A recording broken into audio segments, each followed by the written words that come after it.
బా ఏమైనా రెసిపీనా తింటా ఉంటే ఎంత తిన్నా తినాలనిపిస్తుంది కానీ అబ్బా అస్సలు బోరే కొట్టదు. అలాంటి రెసిపీ నేను చేసే మటన్ గ్రేవీ కర్రీ. చూస్తుంటేనే నోరు ఊరిపోవట్లే. మరి ప్రాసెస్ స్టార్ట్ చేసేద్దామా?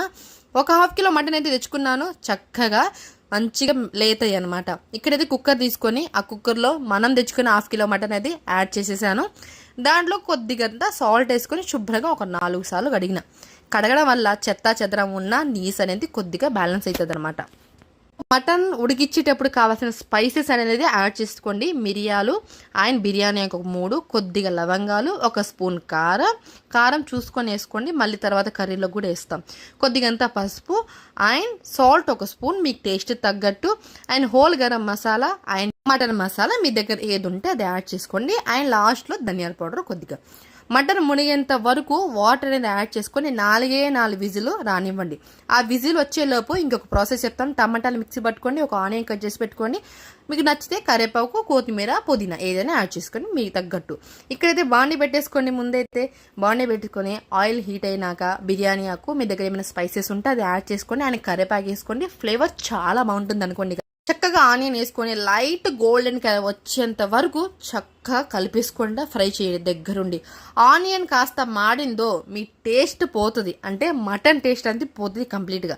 ఎప్పుడైనా సరే లైట్ గోల్డెన్ కలర్ వచ్చేంత వరకే ఆనియన్స్ ఫ్రై చేయాలి. దాని తర్వాత అసలు ముట్టుకోకూడదు కదా. ఇక దాని తర్వాత అయిందా, సో దాంట్లోనే 1 స్పూన్ అల్లం వెల్లుల్లి పేస్ట్ వేసుకొని పచ్చివాసన పోయి మంచి అరోమా వచ్చేదాకా ఫ్రై చేసుకోండి. ఆలోపు మన మటన్ అనేది ఉడికిపోతుంది. దాన్ని ఒక్కసారి పట్టుకొని చూడండి. బాగా అలా పట్టుకుంటే ఊడొచ్చేస్తే బాగా ఉడికిందనే అర్థం. బాగా ఉడికిందనేది అర్థం. చూసారు కదా, అల్లం వెల్లుల్లి పేస్ట్ కూడా చక్కగా ఫ్రై అయిపోయింది. మనం టమాటా మిక్సీ పట్టుకున్నాం కదా, ఆ టమాటా పేస్ట్ అనేది దీంట్లో యాడ్ చేసేసి ఆయిల్ అంతా బయటకు వచ్చేంత వరకు టమాటాని చక్కగా ఫ్రై చేయాలి. దీంట్లో ఏం యాడ్ చేయకండి. ఒక 2 నిమిషాలు అలానే ఉంచేసింది. దాని తర్వాత మనం వేయాల్సిన మసాలా చెప్తాను, నోట్ చేసుకోండి. కొద్దిగా పసుపు, టేస్ట్ తగ్గట్టు సాల్ట్ అండ్ కారం, హోల్ గరం మసాలా, ధనియాల పౌడరు అండ్ మటన్ మసాలా వేనండి. ఇవన్నీ వేసేసి చక్కగా కలిపేసి మూత పెట్టేసుకొని ఒక 3 నిమిషాల పాటు మీడియం ఫ్లేమ్లో మగ్గించుకొని, ఎందుకంటే ఆయిల్ అంతా బయటకు వస్తే మనకి కంప్లీట్గా గ్రేవీ రెడీ అయిపోయింది అనేది అర్థం. రెడీ అయింది అనుకోండి, ఇగో సగం మటన్ కర్రీ అయిపోతుంది. ఇంకొక 10% ఉంది అంతే బ్యాలెన్స్. దీంట్లోనే కొద్దిగంత మటన్ మసాలా యాడ్ చేసుకోండి. సూపర్ ఉంటుంది, టేస్ట్ ఎక్సలెంట్గా ఉంటుంది అనమాట. ఇక మూత పెట్టేయండి. ఎంతసేపు చూస్తారు, పెట్టేసేయండి. మూత పెట్టేసిన తర్వాత ఆరామ్సే కూర్చోకుండా ఆ వాటర్ అనేది సైడ్కి తీసేటి, ముక్కలన్నీ ఒక సైడ్ని పెట్టేసి ముక్కలన్నీ యాడ్ చేసేయండి. వాటర్ వేస్ట్ అయితే పడేద్దామని ఆలోచించుక ఆ వాటరే మన గ్రేవీ కింద వాడుకోవాలన్నమాట. ముక్కలన్నీ సో మసాలా పట్టేలాగా కలిపేసుకొని మూత పెట్టేసుకొని ఒక 4 నిమిషాల పాటు మీడియం ఫ్లేమ్లో ఉంచేసి వదిలేయండి.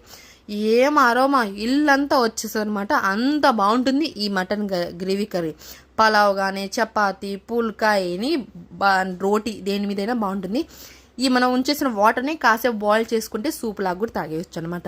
ఈ వాటర్ అనేది ఇప్పుడు మన మటన్ కర్రీలోకి యాడ్ చేసుకోండి. మీకు ఎంత వాటర్ కావాలి, గ్రేవీ కావాలా, ఇంకొంచెం లైట్గా కొంచెం పల్చగా కావాలంటే దాన్ని బట్టి వాటర్ అనేది యాడ్ చేసుకోవాలి. నేను కొంచెం పల్చగా కొంచెం గ్రేవీగా చేసుకుంటాను, ఎందుకంటే అన్నంలో తిన్నా అండ్ గారెల్లోకి తిన్నా సూపర్ ఉంటుంది అనమాట. చిల్లిగార మటన్ కర్రీ సూపర్ ఎక్సలెంట్గా ఉంటుంది అనమాట.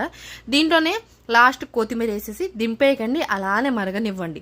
సో ఎంత మరిగిస్తే మటన్ కర్రీ అంత బాగుంటుంది. టేస్ట్ మాత్రం సూపర్ ఉంటుంది. అరే పెళ్ళిళ్ళలో అలా తినేటప్పుడు ఎంత బాగుంది ఏంట్రా, మన ఇళ్ళలో అలానే చేసుకుంటే బాగుంటుంది అనిపిస్తుంది. అలా ఉంటుంది ఈ మటన్ గ్రేవీకి.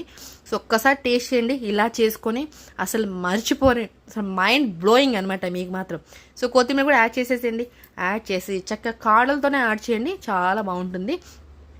అడుగులంతా సో మిగిలిన మసాలా కూడా యాడ్ చేసేసుకున్నాను అనమాట దీంట్లో, ఎందుకంటే మనం వేస్ట్ చేయకూడదు ఏదైనా సరే, అందుకనే. సో దీంట్లో చూసారు కదా ఎంత కలర్ఫుల్గా ఉందో. సో చూసేస్తే తాగాలనిపిస్తుంది కదా, ఆ పని చేయకండి, ఉడకాలి ఇంకొద్దిగా సేపు. మూత పెట్టేసి ఒక 5 నిమిషాలు. ఫైనల్లీ మన ఎమ్మి మటన్ గ్రేవీ కర్రీ అయిపోయింది. ఇక లాగిన్ చేసేయండి. మంచి వీడియోతో మళ్ళా కలుద్దాం. బాయ్ అంతవరకు.